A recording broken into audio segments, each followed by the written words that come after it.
Hello everyone and welcome to Lush and Salty Aquariums. Wonderful panorama of my 20-gallon Oase aquarium, heavily planted, and as the green neons are pretty much out and about, as well as that lovely honey gourami and some other critters, that bodacious mystery snail right there. I thought I'd give a video update because sometimes when I film this particular aquarium, not all the denizens are cooperating, but it appears they are right now. So boom, let's have a look. Okay, so there's 24 green neon tetras, a lovely species, slightly more exotic than the standard neon tetra. It's really more blue than green if you ask me, but maybe that's because compared to the green hair grass, it's popping blue. But these are green neon tetras. They're more intensely blue-green colored than their counterparts, and they don't have a lot of other distinguishing colors that signify them, unlike the neon or the cardinal that share red and blue and even other colors. I love this fish. I wish it would be more out and about in this aquarium, but it tends to love to go in between this Hygrophila pinafata. Oh God, it's gonna be the death of me saying that. I'm gonna put it on my tombstone, spell it out, all right? But what a lovely, intense plant this has become for me, in particular in this aquarium.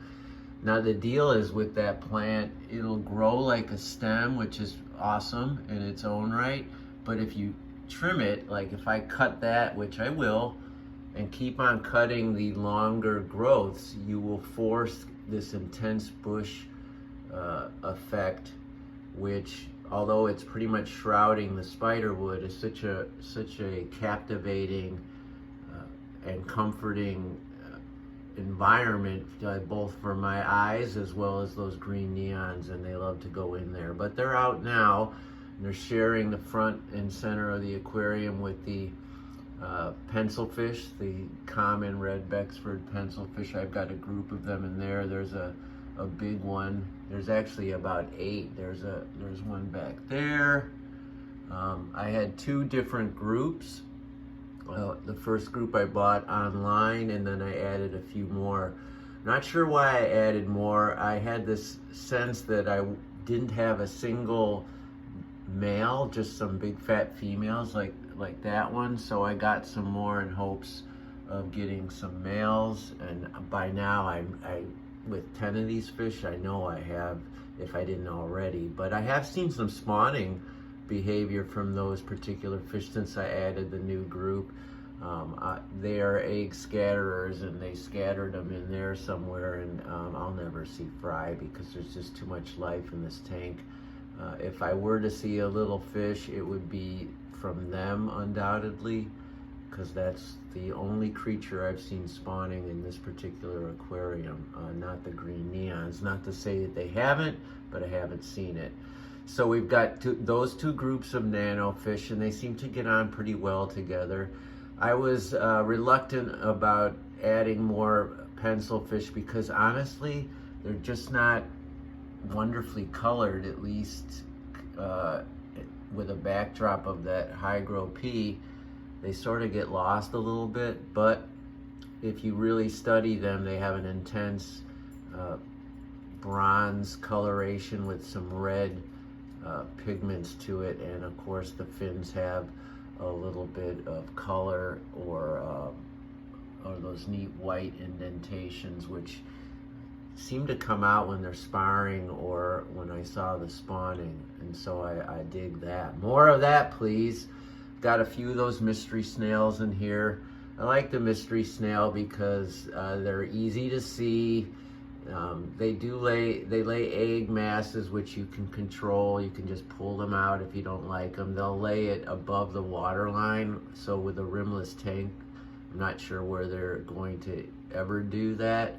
And in any event, unlike ram's horns or bladder snails, they won't overpopulate. And if you want to raise them up which I am attempting to do with an egg cluster. You can, otherwise you can just remove the egg cluster and keep the adults. They're always mating, but the females, I'm not sure where they would go to deposit those egg clusters. I've also got a growing colony of these wonderful fire red cherry shrimp. I mean, look at the color on that. That's crazy. I got those online from eBay, and you can get 10+2 or 20+2. The price was great, and honestly, I've never gotten quality cherry shrimp like that before in my life at an LFS or online. Just so beautiful. I believe the eBay account is Nissi, Nissi.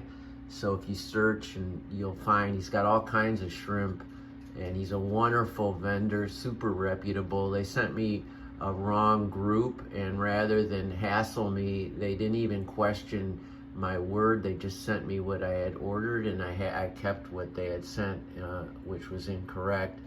They also sell Amano shrimps, and I have some in here as well, although I don't see any currently. And if any of you film for YouTube, it's pretty hard to search for specific fish while you're making a video. There's some cherry shrimp. There's really quite a bit of them in there, and they're obviously spawning.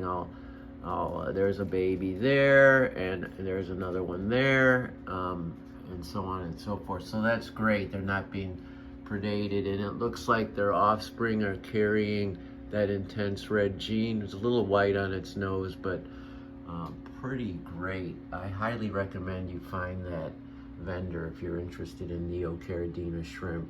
It's super good value and super good quality, and he has all different kinds.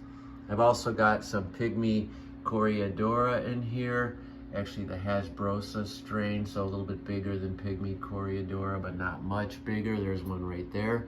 But in this tank, they're maxing out on their size, which looks to be an inch and change. And I've got Otocinclus, there's one there.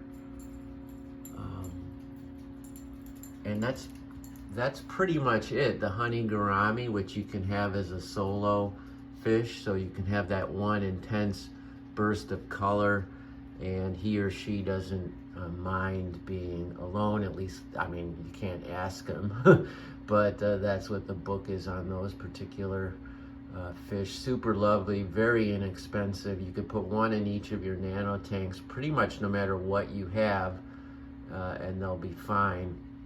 I'm not sure how they would get on as a group or as 2 or 3.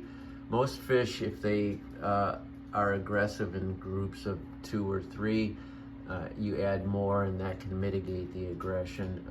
But with a honey gourami, you just need the one, and it's a lovely way to, I don't know, alleviate any monotony or monotone like from those pencil fish, which honestly, unless you really study them and appreciate that great body type, I will say that it's like a tuna, like an ocean tuna, real muscular, has a powerful body type, great pointed fins. But I'm showing my copywriter self. I'm selling a little too hard because they're a little boring. What can I tell you? But I've got a group of them, and I'm going to give them their best life.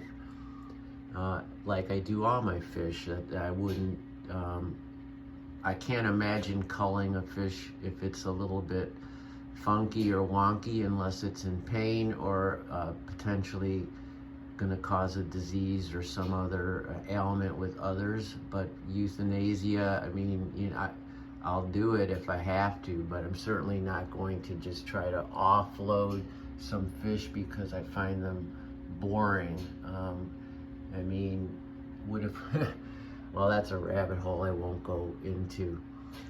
So I'm starting to ramble, and that's no good for YouTube, that's no good for you, but I'm so happy to have been able to share this with you this evening, and that the green neons are out and about, and this tank is looking really good. I hope you agree. Comment, questions, concerns, criticisms, hit me up. I'd love to respond, and I will. All right? Always keep your hands in the tank. Ciao for now.